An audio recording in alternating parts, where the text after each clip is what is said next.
ಶ್ರೀ ಚೇತನ service film producers banner ಅಡಿ ಚೇತನ್ ಜೋಡಿದಾರ್ ನಿರ್ದೇಶನದ time pass Kannada ಚಲನಚಿತ್ರ ಅಕ್ಟೋಬರ್ 17ರಂದು ರಾಜ್ಯದಾದ್ಯಂತ ತೆರೆ ಕಾಣಲಿದೆ ಎಂದು ಚಿತ್ರ ನಿರ್ದೇಶಕ ಚೇತನ್ ಜೋಡಿದಾರ್ ತಿಳಿಸಿದರು.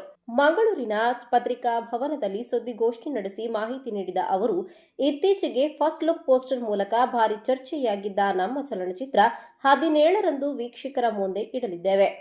ಇದು ನನ್ನ ಚೊಚ್ಚಲ ಸಿನಿಮಾ. ಈವರೆಗೆ ಯಾವ ಸಿನಿಮಾದಲ್ಲೂ ನಿರ್ದೇಶಕರ ಬಳಿ ಕೆಲಸ ಮಾಡಿದ ಅನುಭವ ಇಲ್ಲವಾದರೂ ಸ್ವತಃ ಎಲ್ಲವನ್ನೂ ಕಲಿತು ಚೊಚ್ಚಲ ಸಿನಿಮಾವೊಂದನ್ನು ಮಾಡಲಾಗಿದೆ. ಚಿತ್ರ ತುಂಬ ಚೆನ್ನಾಗಿ ಬಂದಿದೆ. ಎಂಟರ್ಟೈನ್ಮೆಂಟ್ ಆಸ್ಪೆಕ್ಟ್ಸ್ ಅಲ್ಲಿ ಎಲ್ಲ ಕಡೆ ಕವರ್ ಆಗಿ ತುಂಬ ಚೆನ್ನಾಗಿ ಚಿತ್ರ ಬಂದಿದೆ. ಸೊ ಸಿನಿಮಾ ಮಾಡಿ ಮುಗಿಸಿ ಈಗ ಪ್ರಚಾರ ಕಾರ್ಯದಲ್ಲಿದ್ದೀವಿ. ಬಿಡುಗಡೆಗೆ ನಿಮ್ಮ ಮಡಲಿಗೆ ತಲುಪಿಸ್ತೀವಿ. ನೀವು ಏನು ಮಾಡಬೇಕು, ಹಾಲಲ್ಲಾದರೂ ಹಾಕು, ನೀರಲ್ಲಾದರೂ ಹಾಕು, ರಾಘವೇಂದ್ರ ಅಂದಾಗೆ ಜನರ ಮಡಲಿಗೆ ಬಿಡ್ತೀನಿ. ಜನರು ಡಿಸೈಡ್ ಮಾಡಲಿ. ಸಿನಿಮಾ ನಾನು ಮಾಡ್ತೀನಿ, ವಿಮರ್ಶೆ ನೀವು ಮಾಡಿ. Thank you. ಲೈವ್ಲಿಯಾಗಿ ತೊಗೊಂಡೋಗಿದ್ದೀವಿ. ನೈಜ ಜೀವನ ಘಟನೆಗಳನ್ನು ಆಧರಿಸಿ ಒಂದಷ್ಟು ನಡೆದಿರೋವಂಥ ಘಟನೆಗಳನ್ನು ಇನ್ಸ್ಪೈರ್ ಆಗಿ ಮಾಡಿರೋವಂಥ ಸಿನಿಮಾ. ಅದನ್ನು ಹಾಸ್ಯದ ರೂಪದಲ್ಲಿ ಹೇಳಿದ್ದೀವಿ. ಸೀರಿಯಸ್ ಆಗಿರೋ ಸನ್ನಿವೇಶ, ಬಟ್ ಅದನ್ನು ಕಾಮಿಡಿಯಾಗಿ ಹೇಳಿದ್ದೀವಿ. ಆ ಒಂದು ಪ್ರಯತ್ನ ಪಟ್ಟಿದ್ದೀವಿ. ನಿಮ್ಮ ಪಕ್ಕದಲ್ಲಿರೋ ಒಬ್ಬರು ಅಯ್ಯಯ್ಯೋ ಅಂತ ಅವ್ರನ್ನ ನೋಡಿ ರಿಯಾಕ್ಷನ್ ಕೊಟ್ಟರು, ಇನ್ನೊಬ್ಬರು ನೋಡಿ ನಕ್ಕರು. ಸೊ ಅಲ್ಲಿ ಸೀರಿಯಸ್ಸು ಇದೆ, ಕಾಮಿಡಿನೂ ಇದೆ. ಸೊ ಅದನ್ನೇ ಡಾರ್ಕ್ ಕಾಮಿಡಿ ಅಂತ ನಾವು ಹೇಳಕ್ಕೆ ಇಷ್ಟಪಡ್ತಾ ಇರೋದು. ಸೊ ಇಲ್ಲೊಂದು ವಿಷಯ ನೋಡಬೇಕಾದ್ರೆ ಅದರಲ್ಲಿ ನಗುನೂ ಬರುತ್ತೆ, ಅಯ್ಯೋ ಪಾಪ ಅನ್ನೋ ಕಾಳಜಿನೂ ಬರುತ್ತೆ. ರಾಜ್ಯದ ಜನರ ಮುಂದೆ ಚಿತ್ರ ಬರಲಿದೆ. ಆದರೆ ಈ ಚಿತ್ರಕ್ಕೆ ಮಂಗಳೂರಿಗರು ಮೆಚ್ಚುಗೆ ನೀಡಿದ್ರೆ ಇಡೀ ದೇಶವೇ ಒಪ್ಪಿಕೊಂಡಂತೆ ಎಂದವರು ಹೇಳಿದ್ರು. ನಾನು ಇಷ್ಟು ಕಾನ್ಫಿಡೆಂಟ್ ಆಗಿ ಇಲ್ಲಿ ಬಂದಿದ್ದೀನಿ ಅಂದರೆ ನಮ್ಮ ಸಿನಿಮಾ ಇಲ್ಲಿನ ಜನರು ನೋಡ್ಬೋದಾದಂಥ ಸಿನಿಮಾ, ಇಲ್ಲಿನ ಜನರು ಒಪ್ಪುವಂಥ ಸಿನಿಮಾ ಅನ್ನೋ ನಂಬಿಕೆ ನನಗಿದೆ. ಇಲ್ಲಿನ ಜನರ ಪಲ್ಸ್ ಅರ್ಥ ಮಾಡಿಕೊಂಡೇ ನಾನು ಸಿನಿಮಾ ಮಾಡಿದ್ದೀನಿ.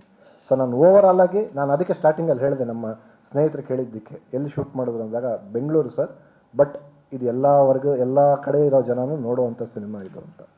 ನಮ್ಮ ಡೈಲಿ ಲೈಫಲ್ಲಿ ಏನು ನಡೀತಾ ಇದೆ ಅದನ್ನು ನಾವು ರಿಲೇಟ್ ಮಾಡ್ಕೊಬೋದು ಈಸಿಯಾಗಿ. ಚಿತ್ರದಲ್ಲಿ ಇವತ್ತಿನ ಸಮಾಜಕ್ಕೆ ಕನ್ನಡಿ ಹಿಡಿದಂತಿರುವ ಕಥೆಯೊಂದರ ಸುಳಿವುಗಳು ಗೋಚರವಾಗುತ್ತೆ. ಮಾತ್ರವಲ್ಲದೆ ನೈಜ ಘಟನೆ ಆಧಾರಿತ ಕಾಮಿಡಿ ಚಿತ್ರ ಇದಾಗಿದ್ದು ಮನರಂಜನೆಯನ್ನೇ ಮೂಲವಾಗಿ ಚಿತ್ರ ನಿರ್ದೇಶನ ಮಾಡಲಾಗಿದೆ. 2 ಹಾಡುಗಳು ಈಗಾಗಲೇ ಬಿಡುಗಡೆ ಆಗಿದೆ. ಸರ್ ಹೇಳ್ದಂಗೆ ಜೀವದ ಗೆಳತಿಯ ಸಾಂಗ್ಗೆ ಒಳ್ಳೆ ಪ್ರತಿಕ್ರಿಯೆ ಸಿಗ್ತಾ ಇದೆ. ಹೀಗೆ ಹೆಚ್ಚು ಬೆಂಬಲ, ಆಶೀರ್ವಾದ ಆಡಿಯನ್ಸ್ ಕಡೆಯಿಂದ ಸಿಗಲಿ ಅಂತ ಕೇಳ್ಕೊತೀನಿ. ಅಕ್ಟೋಬರ್ 17 ರಾಜ್ಯಾದ್ಯಂತ ರಿಲೀಸ್ ಆಗ್ತಾ ಇದೆ ನಮ್ಮ ಸಿನಿಮಾ. ಇದು ಖಂಡಿತ ಎಲ್ಲರಿಗೂ ಇಷ್ಟ ಆಗುತ್ತೆ ಅಂತ ನಂಬಿದ್ದೀನಿ, ನಂಬಿಕೆ ಇದೆ. ಇದು ಒಂದು ಕ್ವಾಲಿಟಿ ಸಿನಿಮಾನೇ ನಾವು ಮಾಡಿರೋದು. ಡಾರ್ಕ್ ಕಾಮಿಡಿನಲ್ಲಿ ಬರ್ತಾ ಇದೆ. ಸೊ ಎಲ್ರಿಗೂ ಇಷ್ಟ ಆಗುತ್ತೆ. ನಿಮ್ಮ ಸಹಕಾರ, ನಿಮ್ಮ ಆಶೀರ್ವಾದ, ನಿಮ್ಮ ಬೆಂಬಲ ಇರಲಿ ಅಂತ ನಾನು ಕೇಳ್ಕೊತೀನಿ. ಈ ವೇಳೆ ಚಿತ್ರನಟ ರತ್ಯರಾಮ್, ಚಿತ್ರನಟ ಇಮ್ರಾನ್ ಪಾಷಾ, ಸಹ ನಿರ್ದೇಶಕಿ ವೈಷ್ಣವಿ ಸತ್ಯನಾರಾಯಣ್, ಓಂ ಶ್ರೀ ಎಕ್ಸಿಫ್, ಹೃದಯ್ ಮುಜಿಮ್ದಾರ್ ಮತ್ತಿತರರು ಉಪಸ್ಥಿತರಿದ್ದರು.